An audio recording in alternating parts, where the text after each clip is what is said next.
This is a day of affirmation, a celebration of liberty. We stand here in the name of freedom. We are committed to peaceful and nonviolent change. We must recognize the full human equality of all of our people, not just to those of a particular religion, not just to those of a particular race, not just to the wealthy, but to all of the people. We must do it for the single and fundamental reason that it is the right thing to do.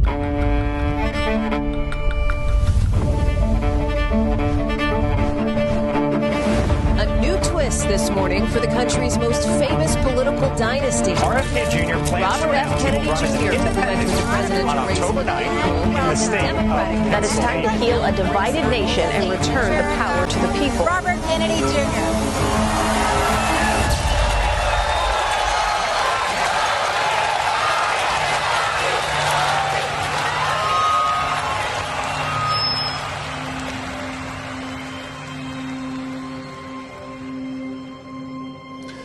We are told today that our nation is hopelessly divided. But I found something different as I travel this country. I have witnessed an upwelling of optimism that I've never seen before. Something is stirring in us that says it doesn't have to be this way.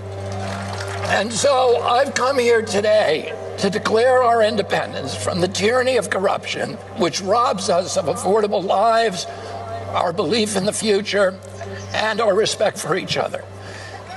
But to do that, I must first declare my own independence. Independence from the Democratic Party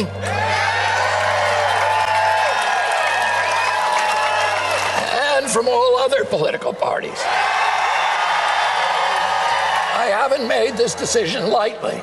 It's very painful for me to let go of the party of my uncles, my father, my grandfather, and both of my great-grandfathers, but my sacrifice is nothing compared to the risk our founding fathers took when they signed the Declaration of Independence 247 years ago.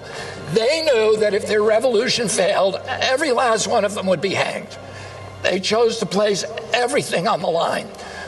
When John Adams put his pen down after adding his signature to the Declaration, he turned to those present and he said to them, sink or swim, live or die, survive or perish. From this day on, I am with my country. I'm going to make that same pledge to you today so that I can stand before you, as every leader should stand before you, free of partisan allegiance, free from the backroom deals, a servant only to my conscience, to my Creator, and to you. Every president enters office promising to unite the nation and to work with people from the other party across the aisle. None of them ever does it. They can't. They're already chosen aside. Well, I'm not going to have that problem. I'm going to build coalitions from both sides of the aisle. And except for the small minority of public officials who are actually corrupt, I'm going to tell you this secret. They too want liberation from the system that has captured them. And isn't that ultimately what we all want? Liberation from a system that robs us of our wealth, our health, our hope, our patriotism, our ideals, our freedoms, and ultimately our sense of ourselves as a good and capable people. Is healing our divided nation possible? Let's go take back our country. God bless you, and God bless the United States of America. I am a real American, fight for the rights of every man. I am a real American, fight for what's right, fight for your life. Ladies and gentlemen, please welcome the next President of the United States, Mr. Robert F. Kennedy Jr.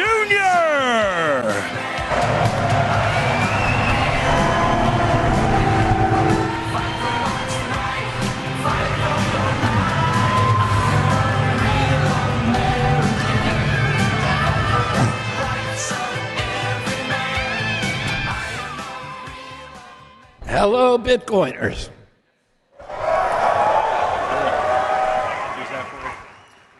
I am so glad to be back for my second Bitcoin conference. Since last year in Miami, I've been meeting with leaders and thinkers from this community. I've conferred with Bitcoin miners, with policymakers, with economists, with financial experts, with investors and developers and entrepreneurs to deepen my understanding of the extraordinary promise of Bitcoin for our country and for our planet. After all I've learned, I intend, as President of the United States, to sign an executive order on day one, directing the Department of Justice and the U.S. Marshals to transfer the approximately 200,000 Bitcoin held by the U.S. government to the United States Treasury, where it will be held as a strategic asset.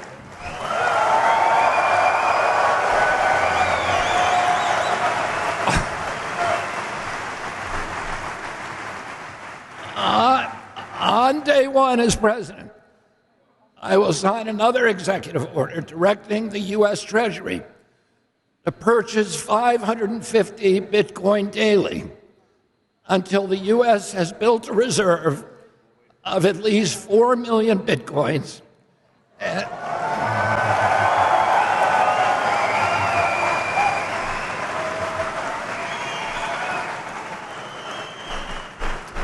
a position of dominance that no other country will be able to usurp. Our nation holds approximately 19% of global gold reserves. This policy will give us about the same proportion of total Bitcoin. The cascading impact from these actions will eventually move Bitcoin to a valuation of hundreds of trillions of dollars. On day one as president, I will sign also an executive order directing the IRS to issue public guidelines that all transactions between Bitcoin and the US dollar are unreportable transactions.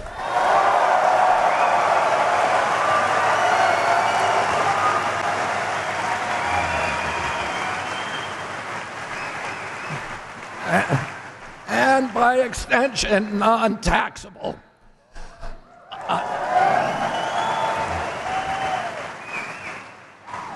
On day one as president, I will also sign an executive order directing the IRS to treat Bitcoin as an eligible asset for 1031 exchange into real property.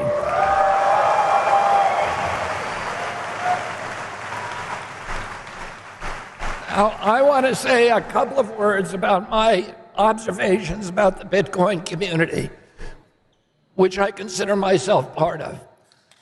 Despite their different viewpoints, I found the most striking feature of Bitcoin community is this kind of paradoxical juxtaposition marked by fierce divisions on several minor issues and an overwhelming sense of unity within the larger Bitcoin ecosystem. The Bitcoin community reminds me of how American politics ought to be, fiercely diverse, but ultimately united in our aspirations and our belief in our country and in our convictions that America is worth the fight. And in the end, we all come back together, united in our belief that Bitcoin is a technology for freedom, for optimism, for independence, for democracy and transparency. It is the currency of hope. It is the perfect currency.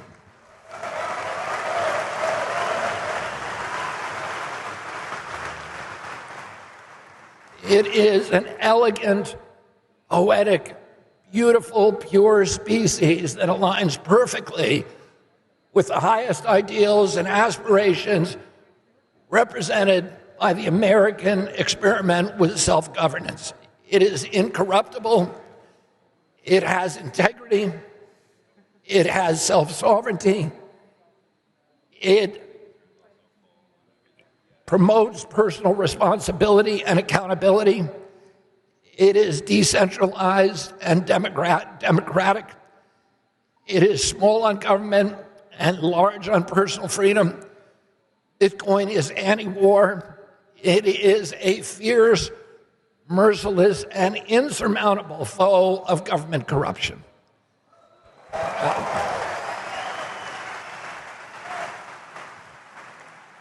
Now, many of you know my own introduction to Bitcoin, my own conversion. I knew from my children about Bitcoin, but it was it seemed almost to me something like a fad or a novelty. And then I saw what happened in Ottawa. I was running at that time the Children's Health Defense, which was the premier advocate for medical freedom in our country, and we had embedded with the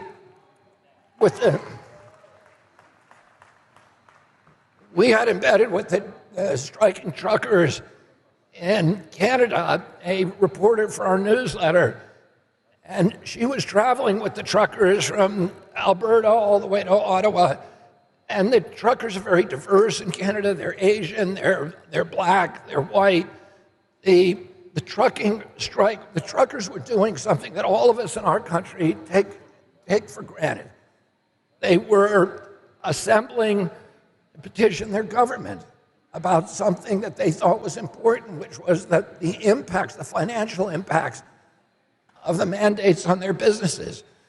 If you look at the videos of that event, it was like Woodstock.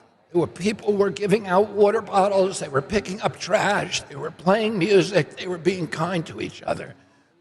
But it was portrayed by the Canadian government as a right-wing, extremist, violent terror organization.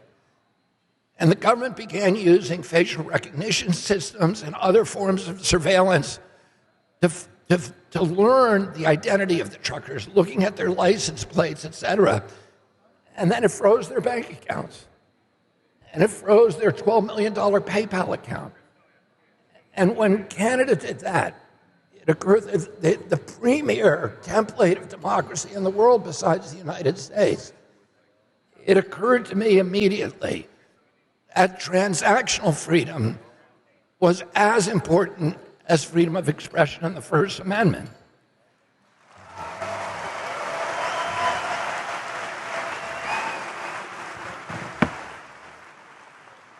Because if the government has the capacity, none of these truckers were charged with a crime, much less convicted.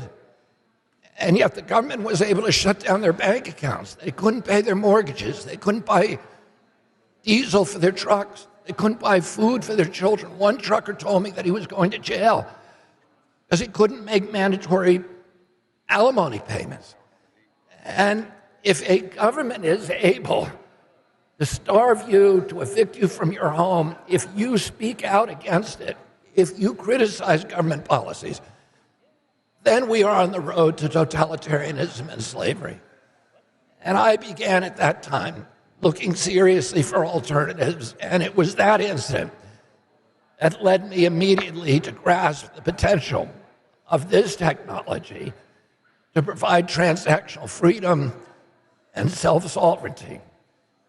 Last year at this conference, I proposed that as your president, I would fight to ensure the right to self-custody Bitcoin, to run nodes in our own homes, to stop the federal government from usurping the First Amendment rights to open source, privacy-enhancing technologies. I pledged to prevent government officials from adopting CBDCs, which would inevitably morph into what we saw in Canada, a malevolent tool for surveillance and control. Most importantly, I promised to secure the United States position as the global hub of cryptocurrency, innovation and entrepreneurship and investment and technology.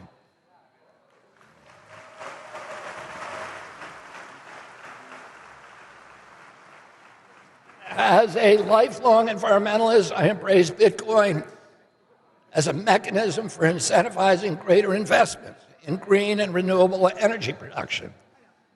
After the time I spent with Bitcoiners last year, I left the Miami conference so enthralled with optimism and excitement about Bitcoin and its potential to eliminate the national debt as a hedge against inflation, its promise to guarantee personal freedom, to restore the American middle class, to end government corruption, to defund the war machine, and to protect our environment. And I happened just before that, at Miami convention, I got a big check from the fees from winning the Monsanto case. And I took most of that check, which represented the largest portion of my personal wealth, and I invested it all in Bitcoin.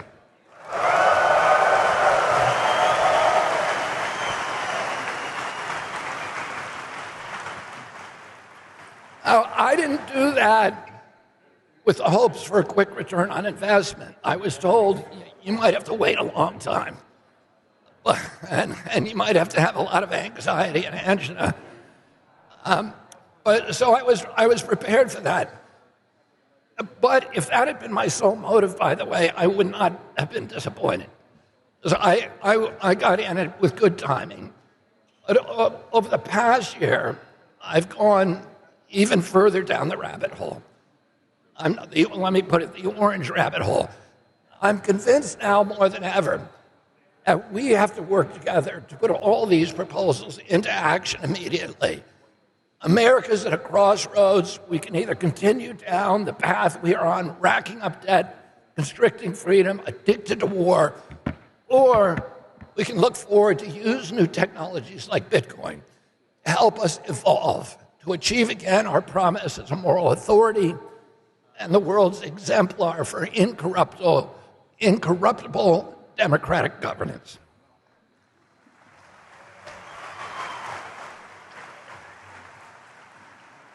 Now, I'm very happy to learn that I'm not the only one talking about Bitcoin in this year's election. Nothing could make me more joyful than to see other political leaders now jumping on the Bitcoin bandwagon. I've had over a year's head start to study, to understand, to articulate the potential of Bitcoin. And my goal as the first Bitcoin president will be to enact policies that will make America the world's greatest representative for Bitcoin and a proponent of its democratic values. I grew up assuming that America would always maintain its status as the world leader, the leader of the free world.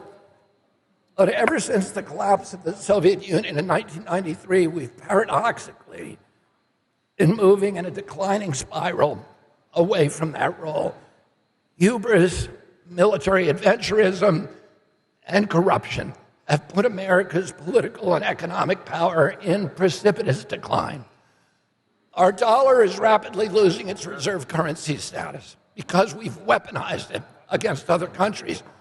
When we disagree with the policies of another country, we kick them off the SWIFT system and we debank them. As a predictable result of that strategy, the BRICS nations are now in the process of de-dollarizing by getting off the petrodollar. They realize that trading their commodities and other hard resources for money that is printed out of thin air is a losing proposition.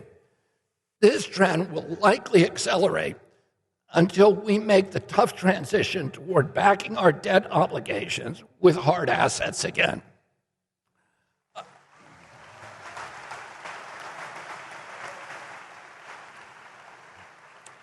I have a plan to strengthen the U.S. dollar and lower the interest rates and neutralize our $34 trillion debt by backing U.S. Treasury bills, notes, and bonds with hard assets, including a combination of precious metals and Bitcoin.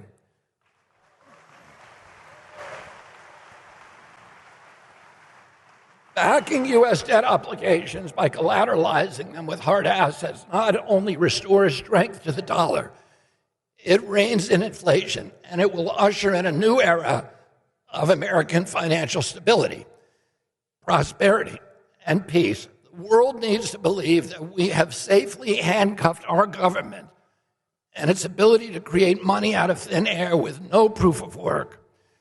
The innovative strategy that I'm proposing leverages the scarcity and liquidity of Bitcoin, along with gold and other hard assets, to restore the dollar's dominance in global finance.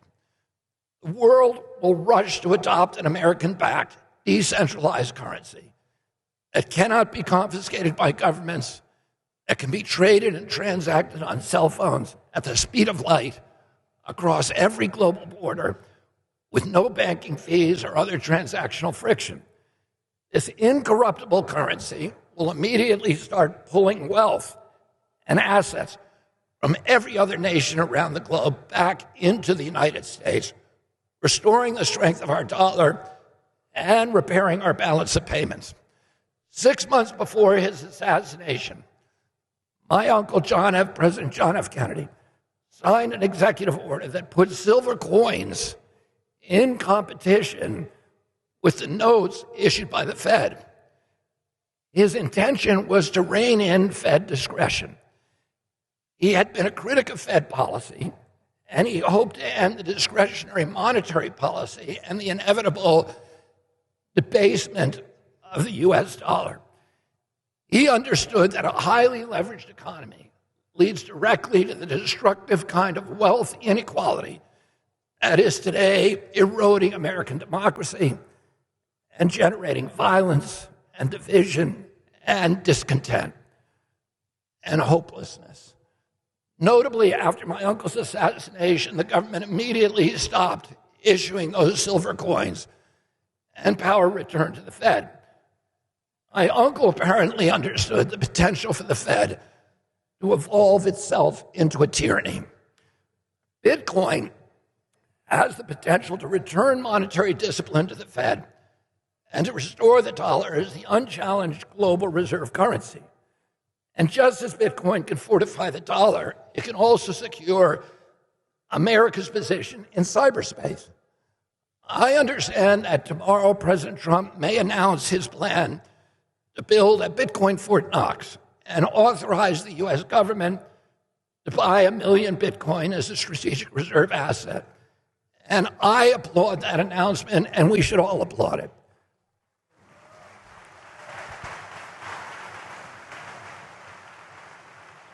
I hope that President Trump's commitment to Bitcoin is more than political expediency.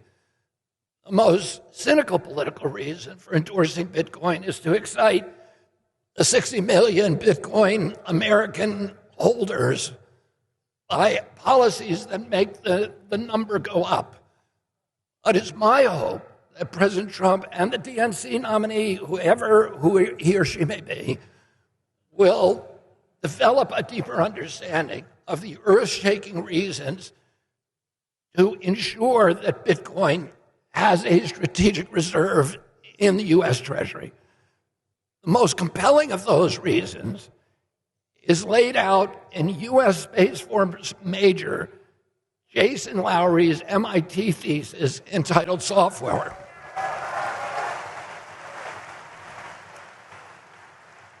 Major Lowery points out that Bitcoin has been mischaracterized as money, when in fact it is a cyber defense system that will protect our online identities and data in cyberspace. Just as we have an air force to protect our skies and a navy to protect our seas, Bitcoin can protect us against potential cyber attacks. It is a cyber defense weapon and a classic example of unrecognized use.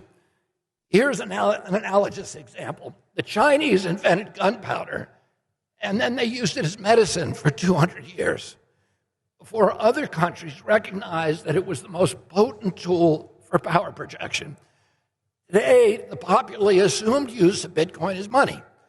But Bitcoin is also a power projection weapon that can protect our currency and everything that we do online from cyber attacks. The first country that recognizes this function will be the new global superpower.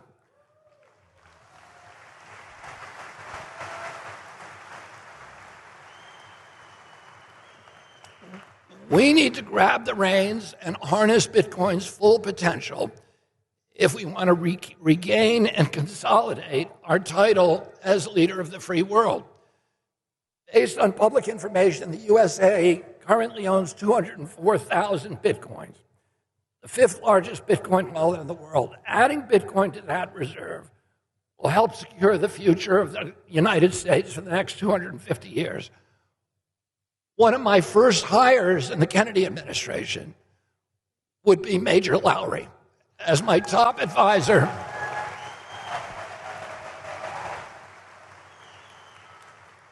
As my top advisor for my national security team. Another important use of Bitcoin for America and the world is the one that is dearest to my heart, capturing carbon and incentivizing green energy production through Bitcoin mining. I served for 40 years as an environmental champion and for a decade as a partner in the green tech venture capital firm Vantage Point, which is the #1 green tech energy and technology firm in the world. I played key roles in developing some of the world's largest solar and wind power generation projects. Critics of Bitcoin have wrongly cast it as an environmental threat because of its high energy demand. The opposite, of course, is true. Bitcoin miners are more sensitive to energy pricing than any other industry. This means that they can only survive in the marketplace by utilizing the cheapest energy, and that invariably means waste energy and surplus power. For example, methane from landfills would otherwise go into the atmosphere, but Bitcoin miners are uniquely able to harness it as an energy source. Bitcoin mining is also the ideal partner for renewable energy and variable power projects like wind and solar.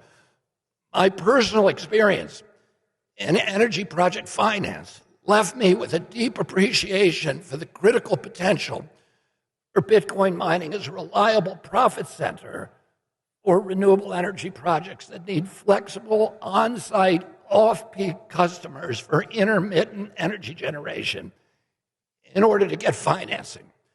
Bitcoin miners are the ideal partners for these kind of projects. All right. Let's lean into some of the other ways that Bitcoin is good for Americans and for America. President Nixon took us off the gold standard in 1971 to finance the Vietnam War.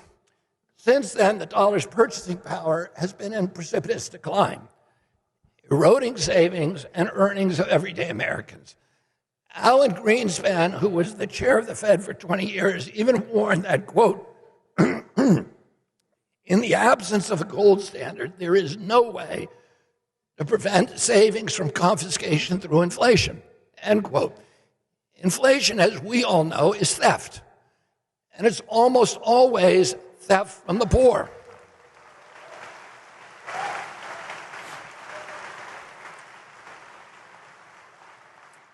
The Fed has engineered an uber-efficient money printing machine to perpetrate the systematic robbery that has gutted the American middle class and decimated America's working poor. The obscene money printing has drained our citizens of their purchasing power through the hidden tax of inflation. And it was the Trump and Biden administration's reckless embrace of money printing that have pushed the middle class over the tipping point now. American households are now buckling under this strain. Let's look at it simply. If you had $1,000 6 years ago, that $1,000 has a value of $520 today in terms of its capacity to purchase goods and services. Mortgages have doubled in 4 years. No wonder half of the 18 to 30-year-olds are still living at home, unable to afford the homes that provide the first step toward the American dream. No wonder our younger Americans are marrying later, delaying or even abandoning the choice to start a family. Their dwindling purchasing power forces them into these sacrifices. The hopelessness of the task of steadily growing savings, which we all assumed that was just part of our lives, it has pushed, and now today this generation is facing these moving goalposts. They make money, they think they're doing well, and then the money disappears. And not for anything they did, but because inflation. And it has pushed this whole generation into a kind of financial nihilism. And it's contributed to the epidemics of depression, of suicide, of hopelessness, of alienation, of dispossession, of the loss of pride in our country, the loss of hope for their own generation and their own futures among young Americans. Healthcare costs are also increasing exponentially. I talked a couple of months ago with a young New Hampshire couple, and they told me with tears in their eyes how they had gotten in an argument, the husband and wife, holding a crying baby in their arms at night and having to wonder about whether that baby was $50 sick or $100 sick or $500 sick before they brought him to the emergency room. Over half of Americans cannot put their hands on $1,000 if they have emergency. If you are part of that cohort and the engine light goes on in your car, it is the apocalypse, because you know you're not going to be able to afford the mechanic. You won't be able to get to work. You won't be able to pay your rent, and then you're going to be out on the sidewalk. And that death spiral has ended up with this army, tent encampments in the cities that I live in Los Angeles, New York, San Francisco, and all over the country, where armies of Americans, of hardworking Americans, are now living because the engine light came on in their car, or they got 2 flat tires at once, or they had some other expense that was unanticipated. Walk outside and you're going to see it.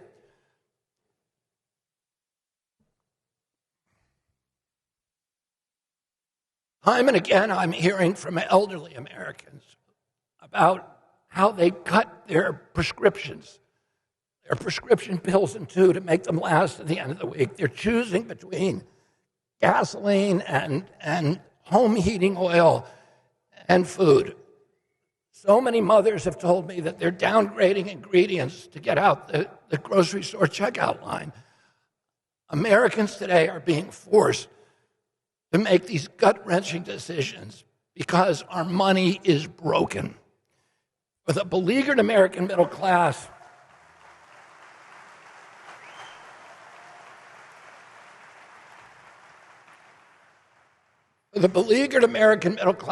Bitcoin is the off-ramp from the inflation highway of doom. If the world were on a Bitcoin standard and our money held its value, we would all have the ability to live more abundant lives. Bitcoiners have it right.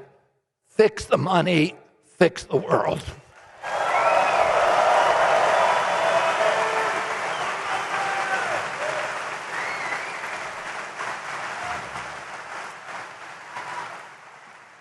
The discipline of tying our dollars to hard assets like Bitcoin will also finally break our addiction to forever wars. Fiat currency was invented to fund war.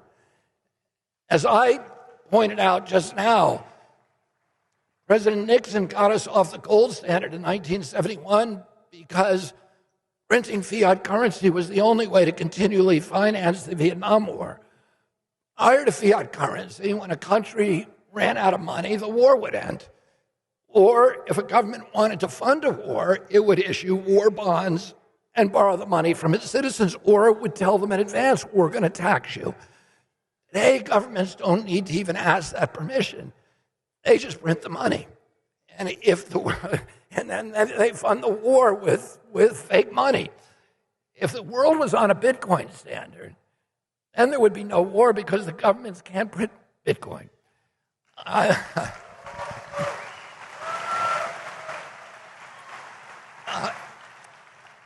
I'm a proponent of Bitcoin because it can defund the military-industrial complex that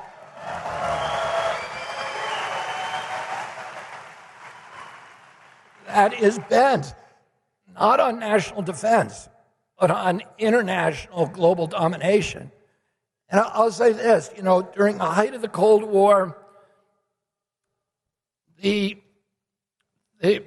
military budget was about $500 billion in 2024 dollars. Today, it's double that. Why do we need twice the money than we needed during the height of the Cold War? Well, we need it because it has nothing to do with national defense. It has to do with global hegemony and international domination that is actually counterproductive. It's bankrupting us at home. And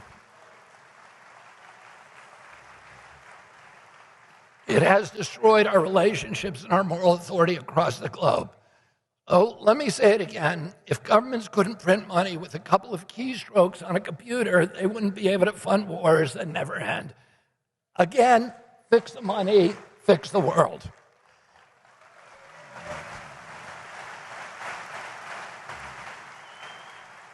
And make no mistake, one of the main reasons my administration will fix our broken money is to defund the war machine. To reach that goal, I'm going to support making direct ownership of Bitcoin tax-free. The conversion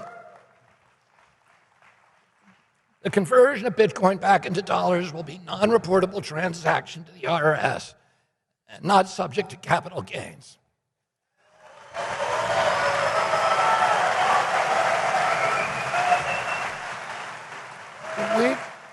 We have to remember that the Fourth Amendment guarantees the right to privacy. As a constitutionalist, I'm an adamant defender of our right to financial and transactional privacy. When U.S. citizens are required to report every Bitcoin transaction to the IRS, the government knows everything that we are doing with our money. Governments have no business knowing your business.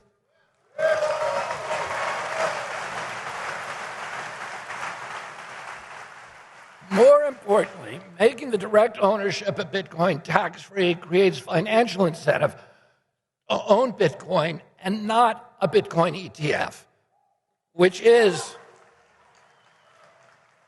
a security and therefore subject to capital gains. This is crucial because direct ownership of Bitcoin keeps it decentralized. And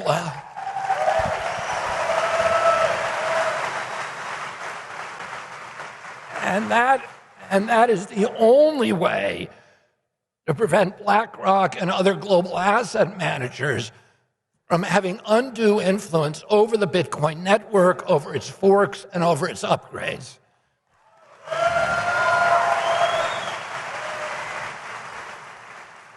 In 2014, the IRS declared Bitcoin to be property and regulated the purchase and sale as a capital transaction. It's important to understand that this tax law was never passed by Congress, and it was never signed into law by the President of the United States. The IRS and the SEC simply usurped government power in order to suppress decentralized financial democracy. The U.S. Supreme Court recently, of the Chevron doctrine, reopens that decision.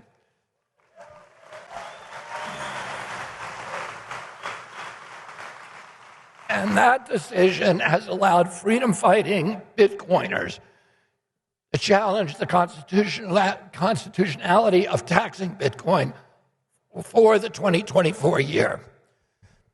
I'm telling you today that I will never, ever sign a law that taxes direct ownership of Bitcoin.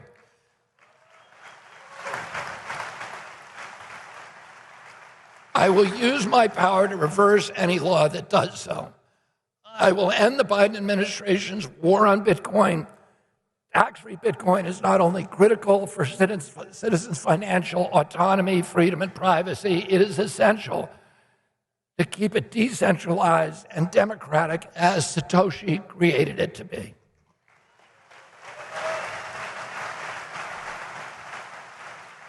Finally, Bitcoin guarantees property rights. With freely transactable Bitcoin, no government will be able to confiscate or tax your wealth at the border. This is another example of Bitcoin's potency as a weapon against totalitarianism. So is this election cycle starts to heat up, you have choices to make. You've heard what I propose to do. Let's compare that to what my Republican opponent proposes. And I welcome President Trump's new enthusiasm for Bitcoin, but he's only weeks into the Bitcoin dialogue. And I have the advantage of being here longer. And hopefully his learning curve will mirror the kind that I went through.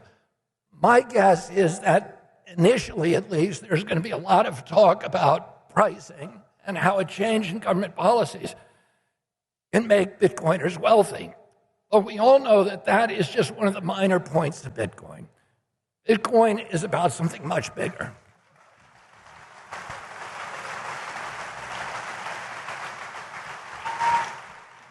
Bitcoin is about our souls. It's about our values. The price go up feature is the least of all of its attributes. President Trump has a long way to go to explain how his personal values align with those of Bitcoiners. If he doesn't do that, then we don't really have any assurance, do we, that his endorsement is not another ephemeral monetary policy fad du jour. That assurance will require him to repudiate some of the central policies of his last administration. During his years in the White House, President Trump had consistently spoke out against Bitcoin. In December of 2020, he was openly hostile to Bitcoin and tried to outlaw self-custody wallets. This was a time when Americans, particularly, more than any time in our history, needed any store of value that they could get to compensate to the hits to their income from the lockdowns, from the declining purchasing power due to the money printing orgy and the COVID closures of all of our businesses.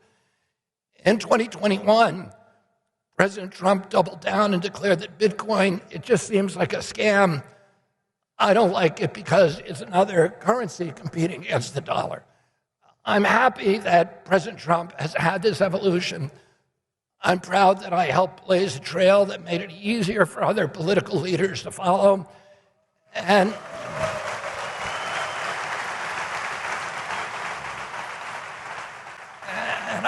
I'm grateful to the 50 or 60 million Bitcoiners like Michael Saylor who were there before me and helped me understand the nation-saving potential of Bitcoin. Every Bitcoiner I know shares my own yearning for freedom, or my skepticism toward official orthodoxies and pronouncements, and an inclination for critical thinking that I most admire. During COVID, neither President Trump nor President Biden protected our constitutional rights. They both restricted our right to assemble, to worship. They closed our churches, no funeral for grandma, no weddings. They closed our businesses without due process or just compensation in violation of the Fifth Amendment. They ended the Seventh Amendment right to jury trials. They assaulted the Fourth Amendment prohibition against warrantless searches and seizures, and also both these administrations allowed the FBI and the spy agencies to suppress our rights to free speech by working with social media companies to deplatform people who criticize government policies. I hope that President Trump's change of heart in Bitcoin is evidence of a newfound and deep-seated commitment to personal freedoms, to our Constitution, to our Bill of Rights. Will President Trump fight for Bitcoin if he's elected? I wish he had mentioned Bitcoin in the RNC speech last week. I'm disappointed. He spent a lot of the last week attacking President Bukele of El Salvador, the only country on a Bitcoin standard. President Bukele is the most popular president in El Salvador's history, and with Bitcoin's help, he has turned the country around. Bitcoin helped him grow the economy and reduce crime. The U.S. should want to take a page from President Bukele's playbook and learn some of the lessons that he has to teach us about Bitcoin. And even more alarming, President Trump, in an interview last month with Bloomberg, floated the idea of bringing on Jamie Dimon as his Secretary of Treasury. I'm grateful that President Trump yesterday walked back that comment, but I'm not sure how he could have ever considered bringing on one of the biggest long-time critics of Bitcoin and the world's ultimate advocate for centralized control if he truly is committed in his soul to the freedom and decentralization that we all are committed to. Those choices don't match the spiritual alignment of Bitcoin. Bitcoin represents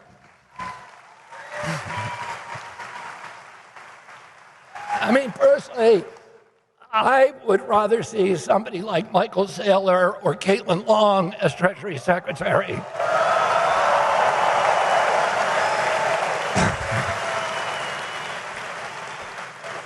They are brilliant. They are encyclopedic. They're forward-thinking. They deeply love our country. And they represent the ideals of decentralization and economic democracy. Finally, President Trump has had 4 years to pardon Ross Ulbricht and Julian Assange and Edward Snowden. And he didn't do it. And we need to ask ourselves why. I've already looked into those cases, and I plan on pardoning them all on day one.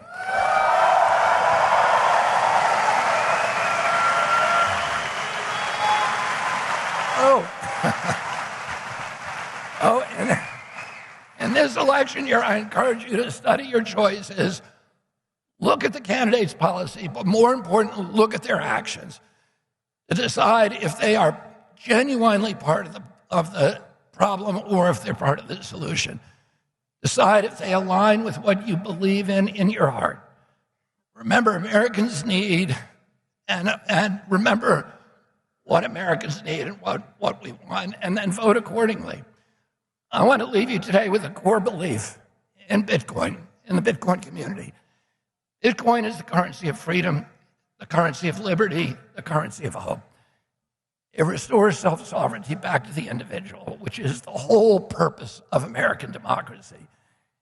It gives us digital property rights, which is the core of our democracy. And it provides a store of value that will allow middle-class Americans to live in abundance again. I want to be the president who can bring back hope. And I'm grateful to be part of your Bitcoin community. In fact, I don't think of myself as red. I don't think of myself as blue. And I don't even think of myself as purple. Those are the colors of the political parties. Instead, I think of myself as orange.